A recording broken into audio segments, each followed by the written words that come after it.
guys. So, ayan. Niluluto ulit niya yung ano. Ang tawag yan? Yung laman loob. Ha? Kinilaw. Kinilaw na kambing. Ayan. Ginisa niya ulit sa maraming sibuyas. Para mas sumarap. Bigay lang yan sa kanya. Tapos meron pa dito. Yan. Ano to? Adobong kambing din guys. So, ang sarap.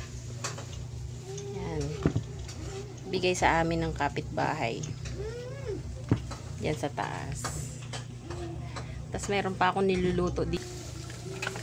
Adobong torque. Ayan yung kalahati. Ngayon ko palang niluluto.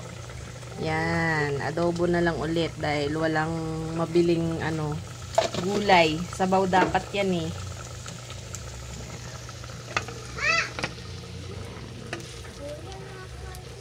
Luto niya ulit. Masasarap lalo yan. Pag mga ganyan talaga eh. Kambing, kaldereta, dinuguan na kambing. Sarap no? Yum, yum. Yan.